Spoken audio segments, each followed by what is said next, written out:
Shalom à tous, Baruch Hashem, on a le droit de reprendre l'écouter Moharan, la Torah 37, Ishtabar Shemolahad. On est arrivé à la haute Gimel. Okay, on était dans la haute Gimel, on s'était arrêté dans cette définition de Adam, de qu'est-ce qu'être un homme. Ils avaient dit à Rabbeinu que pour pouvoir être un homme, il fallait soumettre les pulsions du corps qui proviennent des 4 éléments fondamentaux de la création, et que ça, on le faisait grâce au Ta'anit, grâce au jeûne, que le jeûne, en fait, on peut le remplacer par la Tzedaka. Et cette Tzedaka qui va nous amener, qui est une dimension aussi de Torah, par la Torah, mais la Tzedaka qui elle-même va nous amener à un dévoilement de la Torah véritable. On avait dit Adam, c'était même Dalet Aleph, on s'est arrêté là-dessus. Même, c'était la dimension du jeûne. Pourquoi? Parce que même c'est 40, même ça faisait référence aux 40 jours, aux 40 nuits que Moshe était monté sur le Arsina où il n'a pas mangé, il n'a pas bu. D'accord, les 40 qui font référence à la Bina qui fait référence au Olam Haba.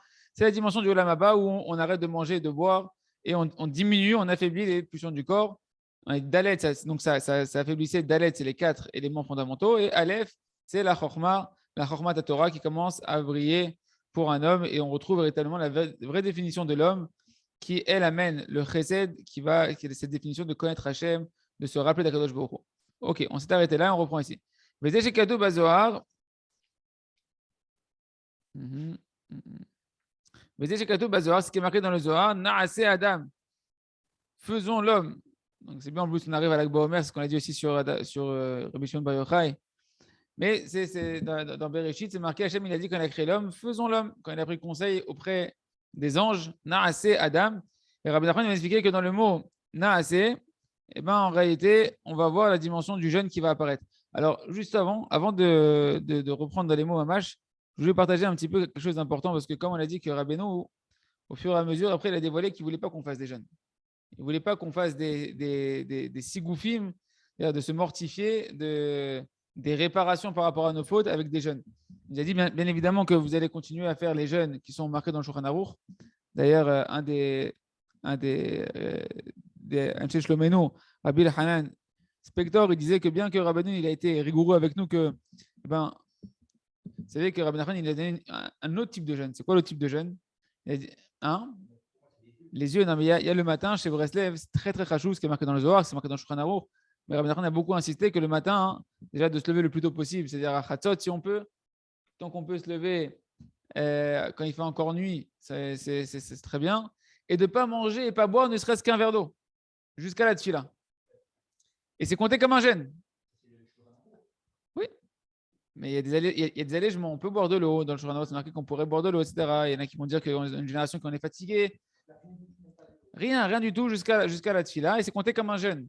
Et Rabbi Elchanan Spector, il disait que Rabbi Nachman, quand il nous a dit de ne rien boire, rien manger avant la journée, avant le tefila, c'est pas une khumra, c'est pas une mesure de rigueur supplémentaire qu'on prend sur nous. C'est une mesure d'allègement, parce que Rabbi Nachman, il nous a allégé tous les jeunes. Il nous a dit on n'est pas dans les jeunes, on fait pas des jeunes. Je vous laisse ça considéré comme un jeûne, d'accord? Et donc Rabbeinu, il a dit, c'est marqué dans Ishtaprut HaNefesh, si vous prenez Ishtaprut HaNefesh, Ken, il ramène là-bas Ken, les paroles de Rabbi Nachman. Il a dit comme ça, il a dit, si jamais je savais avant, Ken, dans ma jeunesse, quand j'étais encore jeune, si je savais, qu'est-ce qu'on peut atteindre par la hitbo des doutes? Qu'est-ce qu'on peut atteindre par une heure d'hitbo des doutes, par le fait de parler à Kadosh Baruch Hu? Alors j'aurais jamais endommagé mon corps qui est tellement précieux avec tant de jeûne et de mortification. Et dans Chaim Moharan, dans la haute Tav Tzadik Aleph, c'est marqué que lorsque Rabbeinu il est revenu de Lemberg, il a dit à ses élèves, je vous ordonne de ne plus faire de jeûne, de tout. C'est pas bénéfique pour vous de faire des jeûnes. Okay? Écoutez bien ce qu'il a dit Rabbi Nachman. Il a dit, n'est-ce pas que celui qui n'a pas mérité d'être chez moi Rosh Hashanah, lui, il n'a pas à jeûner. Mais celui qui a mérité d'être chez moi Rosh Hashanah, alors lui, c'est sûr qu'il n'a pas du tout besoin de jeûner et qu'il ne faut pas qu'il jeûne, puisqu'il était chez moi à Rosh Hashanah. Tellement c'est grand. Les tikkunim que Rabbeinu il opère à l'intérieur de nous quand on va chez lui à Rosh Hashanah.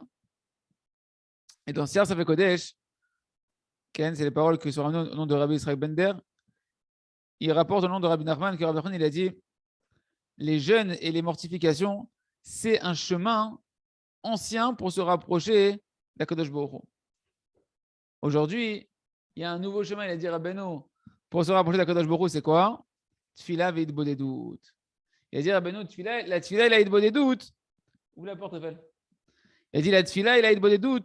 C'est un chemin, c'est un nouveau train, on va dire, pour se rapprocher d'Akadosh Baruch Hu, bien que ce nouveau chemin, il est enraciné dans l'ancien chemin. Ce n'est pas que c'est un chemin qui s'est détaché de ce qu'on a reçu de préalable. Non, il retourne et il revient dans l'ancien chemin. Mais il nous dit, voilà, Rabbeinu, c'est ça le nouveau chemin qu'il a dévoilé Rabbi Nachman, c'est la tfila, la hitbodedout. Et ici, on est en train de voir le nyan de la tzedaka, d'accord? Mais pour bien comprendre que quand il parle ici de Rabbi Nachman de jeûne, c'est pas pour que tout le monde maintenant qui commence à étudier cette Torah-là avec nous, il s'est dit maintenant je vais rentrer à faire des jeûnes. C'est pas ça. Rabbi Nachman est en train de nous parler d'une dimension qui est équivalente, qui peut être même plus puissante que les jeûnes, mais qui n'est pas forcément de se mortifier en allant jeûner. Rabbi Nathan, il ramène dans. Rabbi Nathan, il dit Rabbeinu Zichron Livracha, Asar Lanu Letanek Betamel de Segoufim. Ou là, voilà. Qu'est-ce qu'il a dit Rabbi Nathan? Il dit c'est vrai que Rabbeinu il nous a interdit de faire des jeûnes et des mortifications. Mais quand il y a des jeûnes du Shulchan Aruch qui vont arriver, comme là on va arriver au 17 Tammuz, Tisha B'Av, Rabbi Nathan il a dit pour nous ça doit être comme un bon gâteau. C'est-à-dire que, ok, on ne peut plus jeûner pour se réparer, etc. Mais on a quand même les jeûnes institués par les Chachamim, par la Torah. Quand ils arrivent, on est content, on sait que ça va permettre d'affaiblir le corps, les pulsions du corps, ça nous permet de pouvoir élever la dimension de la Neshama, etc.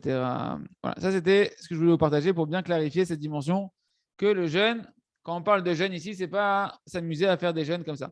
Donc, il nous dit Rabbeinu, on reprend dans les mots, c'est ce qui est marqué dans le Zohar, Na'aseh Adam, faisons l'homme. Alors, Rabbi Khan, il prend ce qui est marqué dans le Zohar à propos de faisons l'homme, et il va te dire, on parle de quoi ici? On parle qu'avec le jeûne, tu peux retrouver la dimension d'un homme qui est à l'image d'Hachem, dans la Torah, dans la conscience d'Hachem.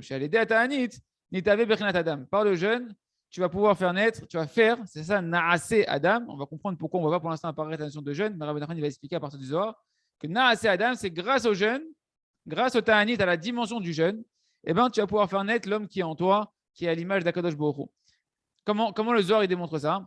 Alors le Zohar, ce qui est intéressant, il faudra faire attention, c'est que en fait Rabbi Nachman il prend un Zohar qui parle de la tzedaka, un raisonnement qui est basé sur la tzedaka, et Rabbi Nachman il va le ramener sur le jeûne. Vu qu'on avait vu que le jeûne et la tzedaka c'est une dimension qui est liée, mais le Zohar lui il parle sur la tzedaka. Il dit comme ça, il dit voilà le raisonnement du Zohar. Ktivacha naase ou ktivatam ken vesham aïe asiti imo. Le Zohar il prend deux versets où là-bas, il y a la notion de naasé, la notion de asiya, de faire, le verbe faire qui apparaît de la asot. Un pour la création de l'homme, où c'est marqué faisons l'homme.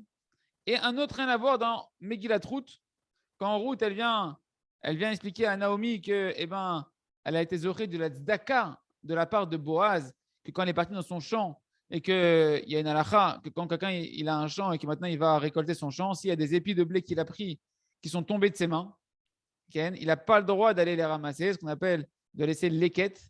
Les quêtes, c'est pour que les pauvres qui vont passer après eux dans le champ, ils peuvent aller se servir là-bas en tant que tzedaka de la part du propriétaire du champ. Et donc, elle a dit, et voilà que l'homme qui m'a fait avec moi, qui m'a fait quoi avec moi? Qui m'a fait avec moi la tzedaka, de m'avoir permis de prendre de son champ, etc. Et donc, Rabbi Nachman et le Zohar, il nous dit, là-bas aussi, pour Ruth, quand elle parle de la tzedaka qui lui a fait Boaz, il y a le mot aussi, asiti, qui est le même mot que naasé, qu'il a fait avec moi. Donc, et le Zohar nous dit, ma'atam, de la même manière que dans Megillat Ruth, quand elle a parlé là-bas du Lachon de il a fait avec moi du chesed de la tzedaka, on parlait de la tzedaka, ma'atam tzedaka, avkan tzedaka. Il dit pareil ici aussi, dans Bereshit, quand c'est marqué faisons l'homme, le mot faisons fait référence à la tzedaka. C'est la tzedaka qui va construire l'homme. Le fait de faire la tzedaka, ça c'est le sens que le Zohar nous donne. La tzedaka, elle va t'aider à faire naître l'homme qui est en toi. Déjà au sens simple, parce que la tzedaka, elle va t'arracher du côté animal, du côté du désir de l'argent, de l'égoïsme, de l'orgueil, de toute cette obscurité-là, de la avodazara, de l'idolâtrie de l'argent. La tzedaka, elle va retirer cette écorce de toi pour t'aider à faire naître la neshama qui est à l'image d'Hachem, qu'Hachem il fait que donner, qu'Hachem il est que chesed, qu'Hachem il est que tzedaka. D'accord, tu redeviens à l'image d'Akadosh Baruch Hu. En faisant la tzedaka, tu fais naître l'homme qui est en toi, la neshama qui est à l'intérieur de toi. Et là, Rabbi Nathan nous explique. Il nous dit, donc vous avez vu que le Zohar, il parle de tzedaka. Mais Rabbi Nachman, lui, il a pris ça pour dire ta'anit. Rabbi Nachman, il dit, avec le jeûne, tu vas faire naître l'homme. Naaseh Adam, c'est la notion de jeûne qui va faire naître l'homme, puisque le jeûne est capable normalement de casser les 4 éléments fondamentaux, de les affaiblir, afin de pouvoir faire naître la part de Sechel, de l'âme qui est normalement masquée par les éléments fondamentaux du corps, qui sont les désirs et les pulsions. Et là, Rabbi Nathan il nous explique bien. Il dit, les mots entre parenthèses, c'est Rabbi Nathan qui a rajouté. Perouche, qui bazor, mefor Hashem, shalidé zaka, ou bidiyukna de Adam. Le Zohar, quand il parle là-bas, il dit Rabbi Nathan, il dit quand il parle que par la tzedaka, on va pouvoir donner à l'homme son image, son apparence d'homme créé à l'image d'Akadosh Baruch Hu. Velama Hashem mikrasé naase Adam. Et là-bas, dans le Zohar, donc il a appris cet enseignement-là, que par la tzedaka, tu vas faire naître l'homme qui est en toi. Du verset de Bereshit que c'est marqué faisons l'homme. Dans Bereshit, c'est marqué Asiya, la notion de faire. Et c'est marqué dans la Megillat Ruth. Et voilà l'homme qui a fait avec moi du chesed. Or, pour Ruth, on parle là-bas, les Inyan Tzedaka. On parle de la tzedaka. Et donc, c'est une sorte de hekesh, de pont analogique qui va nous permettre de comprendre des choses entre deux endroits de la Torah différents.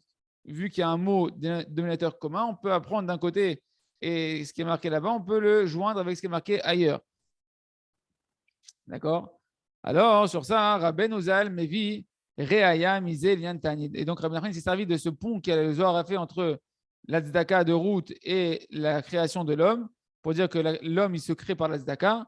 Et Rabbeinu, il a ramené ça comme une preuve pour ce qu'il voulait nous expliquer depuis le début par rapport au Ta'anit, par rapport aux jeunes. Et si tu me dis, mais quel rapport, Rabben Nachman, pourquoi tu me parles de jeunes? Le Zohar, il parle de tzedaka. Toi, tu m'as dit que le jeûne, ça casse les 4 éléments fondamentaux, ça permet de faire naître l'homme. Il a fait, c'est très bien, mais là-bas, il parle de tzedaka. Alors, Rabbi Nathan, il nous rappelle ce que Rabbeinu nous avait dit au début de la Torah, que tzedaka ve'ta'anit en bechina achat. La tzedaka, la charité et jeûner, c'est la même dimension qui a grad et ta'anita tzidkata. Parce qu'on a lu que la Gemara nous disait que la récompense du jeûne, de celui qui jeûne, c'est la tzedaka. Alors là, le Rav, il explique bien, le Rav Arush et il explique bien c'est quoi cette notion que la récompense du jeûne, c'est la tzedaka. Il nous dit que vu que l'homme, le jour où il jeûne, il ne mange pas. S'il ne mange pas, donc il fait des économies, parce qu'il n'utilise pas d'argent pour acheter sa nourriture de ce jour-là. Et ces économies qu'il a fait, il va les donner en tzedaka à un pauvre qui a besoin lui aussi de se nourrir. Et donc, c'est-à-dire qu'en fait, le jeûne, il lui a permis d'arriver à quelque chose d'extraordinaire, qui est de pouvoir faire de la tzedaka sans s'arracher de l'argent. C'est de l'argent qu'il aurait dû utiliser. Il n'a pas utilisé, il est là. D'accord, il aurait dû être consommé. Et bien, au lieu que tu l'aies consommé, vu que tu n'étais pas servi pour te faire à manger, tu vas le donner à un pauvre. Et en ça, le ta'anit, le jeûne, c'est sa récompense. C'est la tzedaka qui va découler, que tu vas donner de l'argent aux pauvres. Mais Rabbeinu, bien sûr, ce qu'il veut nous dire, c'est qu'en réalité, le jeûne, sa récompense, c'est quoi? Comment tu vas obtenir le même résultat que le jeûne? Eh bien, c'est par la tzedaka. La tzedaka va avoir un effet, dira Rabbi Nachman dans une autre Torah d'Écouter Moran, encore plus grand qu'un jeûne. D'accord? C'est ça que le Rambam, sur l'Ilchot Ta'anit, il nous dit toujours dans la loi sur les jeûnes que l'essentiel, ce n'est pas le jeûne. L'essentiel dans un jeûne, ce n'est pas le jeûne. L'essentiel dans le jeûne, ce n'est pas juste je ne mange pas, ok, je continue ma vie comme si c'était rien passé. L'essentiel du jeûne, c'est la tchouva. C'est la tchouva, c'est de casser les pulsions du corps, de se remettre en question pour pouvoir se rappeler la lumière de la neshama, la conscience de l'âme, de retourner vers Hachem. Ok, on continue. Et donc, grâce à ce Zohar-là, Rabbi Nathan s'en est servi, vu qu'il t'a dit que Ta'anit et Tzedaka, c'est pareil, le jeûne et la charité, c'est la même dimension. Alors, du Zohar, j'apprends que grâce à la Tzedaka, grâce au jeûne, qui est la dimension de la Tzedaka, on va pouvoir retourner à la définition, on va pouvoir recréer la définition de l'homme dans laquelle Hachem nous a créé. C'est quoi l'homme? C'est quoi la notion de l'homme? Rappelez-vous qu'on avait dit juste avant, Zot Torat Adam. Voici la Torah de l'homme. L'homme, c'est l'homme qui vit dans la Torah. C'est l'homme qui a la conscience de la Torah. En plus, c'est très, très, très sympathique de voir que justement, quand Rabbi Nachman ramène ce verset-là, Zot Torah ta Adam, Adam qui a Moud Baoel. C'est marqué la suite du verset, c'est l'homme. Voici la Zot Torah Adam. Voici la Torah. La Torah, c'est l'homme. C'est quoi? Un homme qui est prêt à mourir dans les tentes de la Torah. C'est ça un vrai homme. Et c'est ça la Torah, c'est un homme qui est prêt à se tuer, entre guillemets, de se sacrifier matériellement, de sacrifier des bêtises de ce monde-là pour pouvoir se donner corps et âme à la Torah. Et là-bas, les Chachamim, ils disent que c'est quoi qui va se tuer dans les tentes de la Torah? C'est qu'il va diminuer son temps où il va passer à manger, son temps où il va passer à boire, toutes sortes de vanités de ce monde-là, dont la nourriture. Comme c'est marqué dans la Mishnah de Pirkei Avot, tu mangeras un peu de pain avec de l'eau, une mesure d'eau, etc. Et c'est ça la vie de Gélou, d'être Amel Batora, de mourir dans la Torah. Et donc c'est la même dimension encore que cette notion de devoir diminuer la notion de l'appétit du corps, etc. Mais en tout cas, Rabbi Nachman nous avait dit que Zot Torah Adam, c'est ça la Torah, c'est l'homme. Donc quand tu reviens à la définition d'un homme, grâce à la Tzedaka, que tu reviens à la définition d'un homme, tu arrives à la définition de la Torah. C'est-à-dire que tu refais naître la Torah à l'intérieur de toi, tu retrouves le Sechel de la Torah. Ok. Elle dit la Tzedaka, elle permet de créer l'homme. Le jeûne, il permet de créer la définition de l'homme. Or, l'homme fait partie, rappelez-vous qu'on avait vu qu'il y a la matière, et on a vu qu'il y avait l'âme et le corps. Et dans l'âme et le corps, on a vu qu'il y avait des déclinaisons qui continuaient. Et dans l'âme, il y a la définition de l'homme qui apparaît, il y a la définition du Da'at, de la conscience d'Hachem, qui est la Torah. Adam, la Torah. Donc, cette définition de l'homme, c'est ça le vrai, c'est l'homme qui est conscient de la véritable lumière de la Torah. C'est la même dimension que la lumière et de la neshama, de l'âme. Parce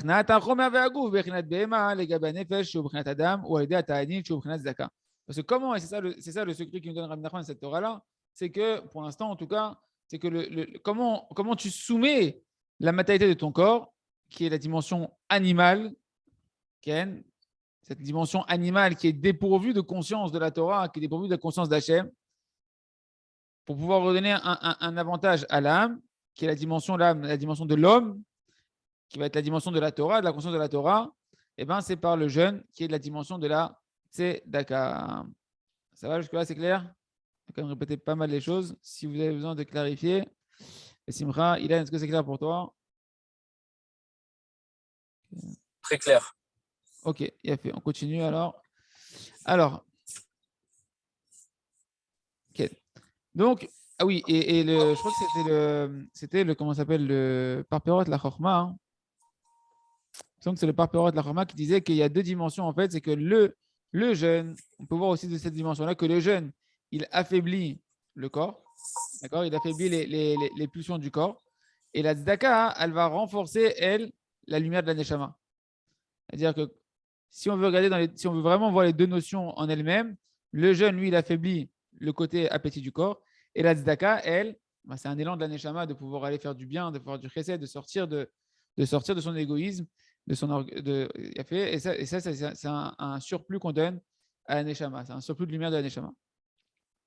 Ok, on continue. יש להעיר שמשמע מכאן שעל ידי התענית נעשים בחינת אדם וזוכים לתורה. Donc, il dit le Ravarouche, chez le Brut Tana, Besimcha, Adma Vesrim Shana, il nous dit que de là, on voit que grâce au jeûne, on fait naître la notion d'homme et on mérite donc la Torah, la vraie, véritable lumière de la Torah.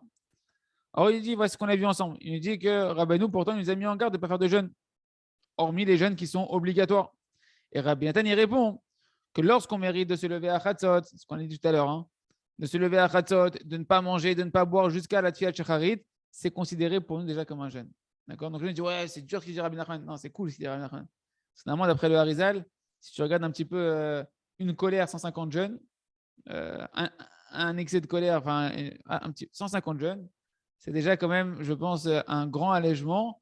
Et donc, c'est une chorma de voir que ce n'est pas une rigueur, mais c'est un allègement. C'est-à-dire que Rabbi Nachman, il t'a amené des tikkunim qui sont adaptés à ta génération, qui sont adaptés véritablement à ce que tu as besoin, à ce que tu peux supporter. Parce que Kadosh Baruch Hu, il ne vient pas comme un tyran avec des choses qui ne sont plus adaptées aux capacités qu'il nous donne.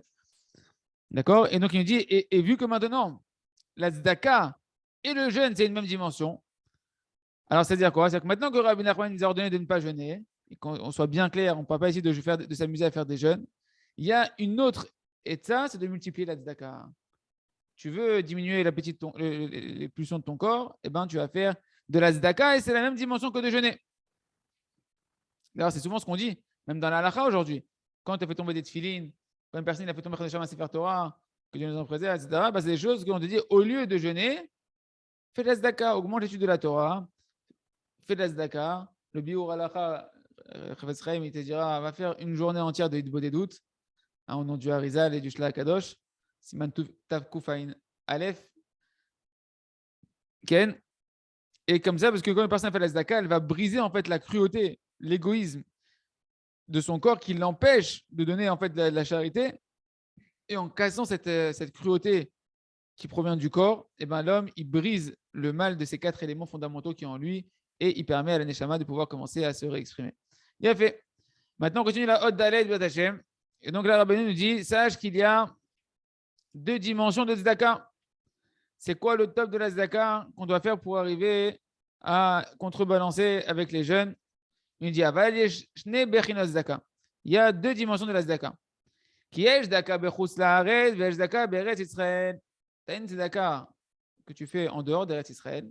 C'est-à-dire quoi en dehors d'Eretz Israël? À des pauvres ou à des institutions qui sont en dehors d'Eretz Israël. Il y a une Tzedaka que tu fais en Eretz Israël. D'accord? Betzitkat Eretz Israël, Igdola ou le Ma'ala Mitzitkat Chutz laaretz. Alors n'hésite pas, Rabbi Nachman il était en Israël, il voulait qu'on lui envoie tout l'argent. Rabbi Nachman n'était pas en Israël. Rabbi Nachman était en Ukraine. Donc il te parle d'une dimension, d'une réalité. Il te dit, sache que la grandeur de la Tzedaka, le plus haut niveau de la Tzedaka, c'est quand tu fais la Tzedaka en Eretz Israël pour des raisons qui sont en Eretz Israël. Que ce soit les talikim, que ce soit des institutions, que ce soit participer à la reconstruction d'Eretz Israël. Okay? Et il dit pareil, il y a 2 dimensions de la Torah. Rappelez-vous qu'on a vu que la Tzedaka et la Torah sont liées, que la Torah, c'est la Tzedaka qu'Hachem nous fait à nous pour nous permettre de le connaître et de pouvoir recevoir tous les bénéfices qu'Hachem veut nous donner. Donc, dans la Torah aussi, il y a 2 dimensions. Qui en doma à Torah ayotze me'evel she'esh bochet. Les à Torah ayotze me'evel she'en bochet. C'est pas la Masechet Shabbat, la Gemara, page 119, elle nous dit à Moudbet, c'est pas pareil. La Torah qui sort de la bouche de quelqu'un qui a des fautes en lui, que la Torah qui sort de la bouche de quelqu'un dont la vapeur de sa bouche qui sort, d'accord, l'air qui sort de sa bouche quand il dit des paroles de Torah, n'a aucune faute à l'intérieur de lui. Je vous dis, la Gemara, elle n'est pas ramenée ici. On est censé connaître les choses par cœur. Il nous dit, la Gemara nous dit comme ça, Amar Rabbi Rish Lakish, Meshum Rabbi Yehuda Nessia. Donc c'est Rish Lakish qui parle. Et il nous dit, le monde ne se maintient uniquement par le souffle de la bouche des jeunes étudiants en Torah. Il lui a dit Rav Papa quand il a entendu Amar les Rav Papa les Abaye. Rav Papa, c'est pas Papa qui a Abaye, hein. C'est Rav Papa qui a parlé à Abaye et il lui a dit attends, c'est quoi qu'est-ce qu'il raconte Rish Lakish? Et toi et moi là, on fait quoi là? On fait du vent là quand on dit de la Torah? Le monde il se maintient sur la Torah qui sort de la bouche des enfants. Alors toi et moi quand on fait de la Torah, c'est du vent, ça sert à rien. Il lui a répondu c'est pas, ça ressemble pas à la Torah qui sort de la bouche de quelqu'un qui n'a pas de faute en lui, que la Torah qui sort de la bouche de quelqu'un qui a des fautes. Toi et moi, on a des fautes. Les enfants, ils n'ont pas de fautes. Ils sont pas accusables de leurs fautes, d'accord? Et donc leur Torah, elle est pure et le monde se maintient sur le souffle de leur bouche. Bien évidemment, Rabbi Nachman nous apprend à faire tous les jours un nouveau départ. Il nous apprend à être de plus en plus jeunes, à retourner, malgré les jours qui avancent, retourner dans une réalité intérieure en arrière. Et ça, quand une personne elle apprend à faire tous les jours teshuva, tous les jours à faire des doutes, tous les jours de faire un nouveau départ, etc., elle réapprend, en fait, même en étant âgée, à redevenir un jeune enfant quelque part, un enfant dont le souffle de la bouche est pur. Et on peut même être un adulte et dans la dimension d'un jeune enfant qui n'a pas de faute quand il dit des paroles de Torah. Bien que le sens simple ici, c'est on parle des enfants. Ken adi nimtak ven haolam mitkayem ela alevel pe shel tinokot. Moi, je suis Bazor. Il dit parce qu'en réalité, le jugement, les accusations qu'il y a dans le ciel ne peuvent être adoucies. Et le monde ne peut se maintenir uniquement sur le souffle de la bouche des paroles de Torah qui sortent des enfants qui n'ont pas de faute à l'intérieur d'eux. Comme c'est marqué justement dans les Zohar. Dans les Zohar Kadosh, c'est marqué.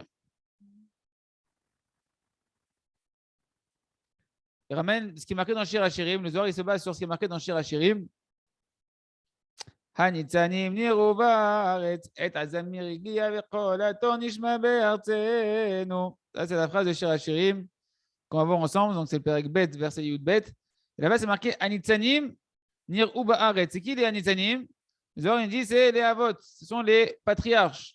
Les patriarches du monde, Abraham, Isaac et Yaakov, qui reprennent en fait les sphirot de Chesed, Gvura et Tiferet, qui vont, elles déverser toute l'abondance qui vient d'Akadosh Baruch Hu vers la Malchut En tout cas, nous on retient que ce sont les Avot. Ken, Elouen, Avot Haolam. Et Azamir Igia, il est venu le moment de la moisson, le fait de couper. Hein, les amers, ça veut dire chanter, mais les amers, ça veut dire aussi couper. C'est pour ça qu'on dit que les mizmorim de David, quand on fait la prière qui est avant les mizmorim de David, on dit, je viens de dire ces mizmorim, ces psaumes-là, les amers et tahitzim et takotzim, pour pouvoir venir couper les épines qui sont autour de la rose, sont les clipotes qui sont autour de la neshama, parce que les psaumes, ils ont la force de pouvoir, les amers, de pouvoir couper les forces du mal. En tout cas, ici, Et Azamir, donc ce sont les Avot. Et est venu le temps de couper, de moissonner. Donc, je dis le Zohar, Kad ata idan le katsatsa hayavaya mina alma. De quoi on parle qu'il est venu le temps de couper? C'est que lorsque il y a un moment qui s'appelle Zamir. C'est quoi un moment qui s'appelle Zamir ici? Que le Zohar il parle de ça. C'est que c'est un moment où il y a du djinn. Un moment où il y a de l'accusation sur le peuple d'Israël. Et que cette Midat Ad-Din, cette attribut de rigueur, il veut venir couper et tuer les Réchaïm qui éveillent les rigueurs dans le ciel parmi le Ham Israël. Alors, à ce moment-là, c'est ça le début du verset. Qu'est-ce qu'on a dit? Anitzanim Yeruva Arez. Ce sont qui? Les patriarches qui vont se faire voir dans la terre. C'est quoi qui vont se faire voir? Ce sont les patriarches qui vont élever leur voix, ils vont venir comme des remparts, comme des protecteurs, d'accord, pour repousser le Et Azamir, le moment où on vient couper, on veut venir couper les Réchaïm, où la Métatadine, elle veut retirer le mal du monde, mais ça peut passer par des morts, de Shalom. Alors à ce moment-là, Anitzanim Yeruva Ares, les Avot, ils se dévoilent dans le monde. Le Zohar continue, en fonction du verset qui continue là-bas, dans Shirachirim. Parce que qu'est-ce qui se passe? Et Azamir Igia, Kol Ator Nishma Be'artzenu. C'est la suite de Shirachirim. La voix, Tor, je crois que c'est la tourterelle, c'est un oiseau, se fait entendre dans notre terre. Ken, c'est quoi cette voix qui se fait entendre dans notre terre? C'est cette voix d'oiseau qui se fait entendre, les cuicui qu'on entend dans la terre, qui font que les patriarches se lèvent au moment du dîn pour nous protéger. Dakala de Yanuka de Ravia. C'est la voix en fait des jeunes enfants, des petits bébés. C'est quoi ces petits bébés? Ce sont les enfants qui étudient dans le Bet Midrash, dans le Talmud Torah, qui étudient la Torah. Et ainsi, la voix de ces enfants-là, il y a Nuka des Ravia, donc c'est les jeunes, et Ravia, c'est aussi un langage de jeunes, d'accord, de petits enfants. Eh bien, c'est leur voix à eux qui se fait entendre, qui va élever les patriarches pour nous protéger. C'est quoi cette voix qui se fait entendre? C'est la voix qui sort de leur bouche lorsqu'ils sont au Bet Midrash en train d'étudier la Torah et de prier, c'est une bouche qui est dépourvue de fautes. Dil'ale Beoraita, qui sont en train d'étudier la Torah. Comment le Zohar il apprend qu'on parle d'enfants qui étudient la Torah? Parce que Tor, le mot Tor, Ken, ça fait référence à la Torah. Quand on a dit la voix du Tor, la voix de ce petit oiseau qui se fait entendre, Tor, c'est le même mot que Torah, c'est la même racine que Torah. Donc, c'est la voix de la Torah qui sort de leur bouche à ces petits-enfants. Moshe Katouv, nous, on voit que la Torah, elle s'appelle Tor. C'est marqué également dans Shirachirim, dans le Perek Aleph. Torezahav, na'aseh lachin nekudot hakasef, Torezahav. Torezahav, Ken, on apprend de Torezahav, ça vient en fait du mot Torah. Et donc, et ici, là-bas, Toré, c'est au pluriel. C'est Toré, c'est au pluriel. Donc, c'est deux Torahs. C'est quoi ces deux Torahs? Ce sont les deux Torotes qui vont venir à la fois des très jeunes enfants, des bébés, on va dire, vraiment ceux qui commencent à peine à apprendre le Aleph-Bet dans le Talmud Torah, et ceux qui sont un peu plus grands, mais qui restent encore des jeunes, qui sont en train d'étudier la Torah, qui n'ont pas de faute, qui, eux, sont les protecteurs par l'étude de la Torah du Ham Israël. Uktiv, et c'est marqué également, tu vas faire deux anges en or sur le Aaron à Kodesh. Dans le Kodesh à Kodeshim, il y avait donc l'Arche Sainte. Dedans, il y avait les tables de la loi, il y avait le Sefer Torah de Moshe Rabbeinu. Et dessus, il y avait deux anges qui ont été faits en or.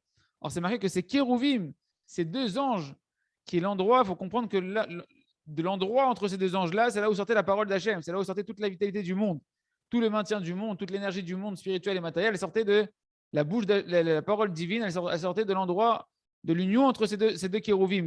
Or, ces deux kérouvim, ils sont faits aussi en quoi? En or. D'accord? Ils sont faits en or. J'ai de l'or à propos de la Torah qui sort de la bouche des enfants, Torah Zahav. C'est une Torah en or. Des Torotes en or. j'ai de l'or par rapport aux chérubins qui sont sur l'Arche Sainte, des 2 chérubins en or. En plus de ça, on sait à quoi ils ressemblaient ces chérubins. Ils avaient des visages d'enfants. Ils avaient des visages de très jeunes enfants, un garçon et une fille, très très jeunes enfants. D'accord? Et qu'est-ce que ça vient nous faire référence ici? Eh bien, vu que l'endroit où il y a ces jeunes enfants, de là où sort la parole d'Akadosh Baruch Hu et toute l'énergie du monde, c'est cet endroit où il y a ces 2 enfants en or qui contiennent en dessous d'eux la Torah, les Luchot Abrit, l'état de la loi, etc. Eh ben, tu comprends en réalité que véritablement, ce sont les enfants qui sont en réalité tellement précieux. L'étude de la Torah des enfants qui est comme de l'or, c'est l'or du monde. C'est-à-dire que quand on dit quand tu veux de l'or en barre, eh ben, mets tes enfants au Talmud Torah. Tu veux de l'or en barre, tu veux investir, eh ben, sache qu'il n'y a pas de plus grande protection pour l'âme Israël et pour le monde entier que l'étude de la Torah des enfants qui sont au Beth Midrash, comme ces 2 anges qui ressemblaient à des enfants qui étaient posés sur la Torah, sur l'Arche Sainte, et de laquelle sortait toute la vitalité de ce monde-là. Et donc, tu apprends que la Torah des enfants, elle protège le monde. Elle est des Kala, des Hanouka, des Ravia. C'est ça, cette fameuse voix qui élève en fait le mérite des patriarches pour nous protéger en cas d'accusation dans le ciel et de volonté de détruire les Réchaïm. Eh ben, c'est cette voix qui se fait retentir des jeunes enfants qui sont comme ces anges qui sont sur l'Arche Sainte. Et grâce à eux, Nidgalou, Ahavot, Baolam, Lehagen, fin de citation du Zohar. Et grâce à ces enfants, eh ben, se dressent les patriarches dans le monde pour nous protéger. Ok? Donc, qu'est-ce qu'on apprend de la Nimsa?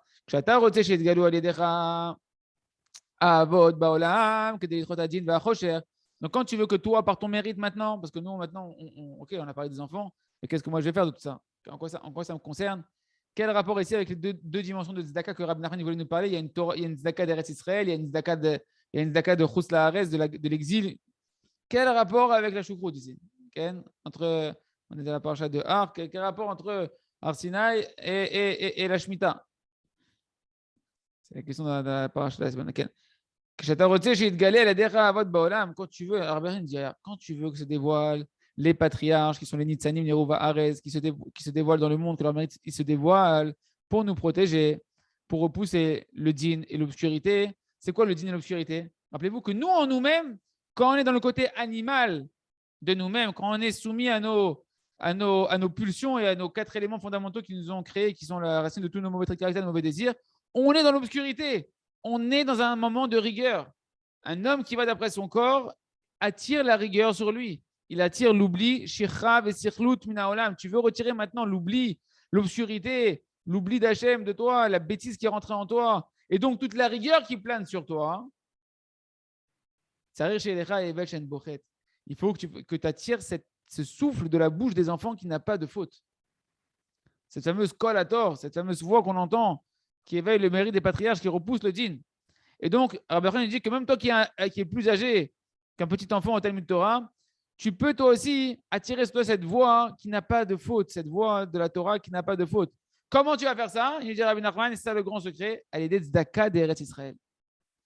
En donnant de la tzedaka en Eretz Israël à des choses qui sont liées à Eretz Israël, des pauvres d'Eretz Israël, des chachamim d'Eretz Israël, reconstruire Eretz Israël, etc. À ce moment-là, quand tu donnes la tzedaka en Eretz Israël, on avait vu notre Torah de l'effet de la tzedaka sur l'air qui était autour de nous, que ça purifiait l'air. Et bien là, Rabbi Nachman nous dit, quand tu vas donner de la tzedaka en Eretz Israël, tu vas t'inclure dans l'air saint d'Eretz Israël. Que l'air saint d'Eretz Israël, c'est une dimension du souffle de la bouche des enfants qui étudient la Torah qui ne contient pas de faute. Et ainsi, toi, maintenant, tu veux te débarrasser de toute cette rigueur qui plane sur toi à cause de ton corps, que tu n'arrives pas à te débarrasser de cette bêtise, cette sottise et de tout cet instinct animal, et ben donne de la tzedaka en Eretz Israël. La tzedaka en Eretz Israël, elle va attirer sur toi le souffle de la bouche des enfants qui n'a pas de faute, le souffle d'Eretz Israël qui est Kadosh, qui est Markima, marqué Avira d'Eretz Israël, Markima, la terre d'Eretz, le souffle, rien que tu rentres en Eretz Israël, tu respires, ça te rend intelligent. Intelligent de quoi? Ça te rappelle Hachem, c'est une terre de Emouna. C'est une terre de Emouna. C'est une terre de Emouna. Quand tu as donné la Zaka en Eretz Israël, tu t'inclus dans cet air saint d'Eretz Israël et ça va affaiblir comme un jeûne D'accord? Ça va faire comme un jeûne ton corps de ses pulsions et permettre à ton corps de pouvoir, eh ben, tu vas tirer la protection des avots, la protection des patriarches qui va adoucir toutes les rigueurs et te permettre de connaître Hachem, de pouvoir t'élever à la Torah d'Hachem véritablement et à faire briller ta Neshama. On continuera avec Hachem le Pérouche que Rabbi Nachman sur la suite des versets. La prochaine fois, Yatson Shneskel Kolze, Chazak, Ve Nitrazek.